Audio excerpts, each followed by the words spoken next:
right, hi again. So we've got to talk a little bit about the hips. I thought that this video should come out right away because it goes right along with the backswing and swinging of the golf club.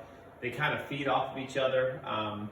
So it's really important to understand hips and how that can either help you or absolutely kill you in the backswing. So before we get to a little demonstration, so you understand what the hips are, here's kind of an old saying, and I've worked on this before, and it killed me for sure.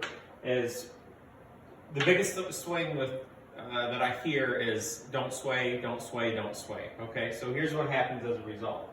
We get ready to go, and so we're trying not to sway. So we kick our right knee in, swing back. The hip doesn't do anything. The left hip moves out, if it moves at all. So we don't sway. This hip doesn't go, and then we've got to clear our hips or turn through the strike. So we turn into the ball. So again, I've seen it so many times, and it hurts so many people, is kick your leg in, lock your hip, and fire your hips. Okay, so here's why that can be a problem.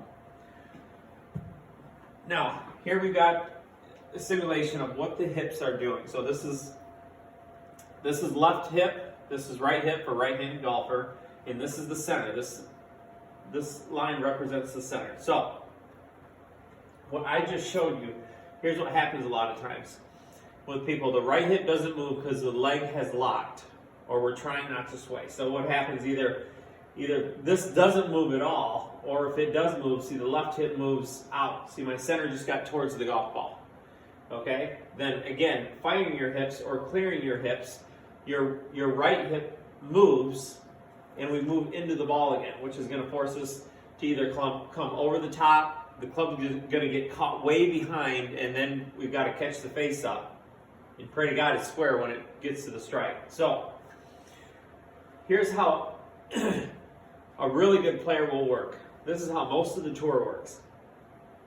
So when they swing back, and we've talked about this a little bit, when they swing back, again, left hip is stable. You know, it may move out to the ball a little bit, but their right hip will definitely move more than their left. So their right hip moves back. So that's the pivot. Your right hip is gonna pivot back away from the ball. See, we work with straight lines. The right hip socket goes this way. So left hip doesn't really work that much. Right hip moves away. It moved my center away from the golf ball. Okay, there's a little bit of lateral motion. And then again, we talked about this at impact. The left hip socket works away from the ball again. So both times I moved farther away from the golf ball to make room for my arms and swing to be in front of me. See, the good players, again, they're just trying to get away from the ball. They don't want to move into it. And that's exactly what happens when we kick our right leg in and we try to clear our hips through the strike. Again, left hip moves, right hip moves. We keep moving into the ball. We have to find a way to get away from the ball. So again, left and right hip socket, this is how it works. Right hip socket moves back. We work in lines, and as a result, the hips turn.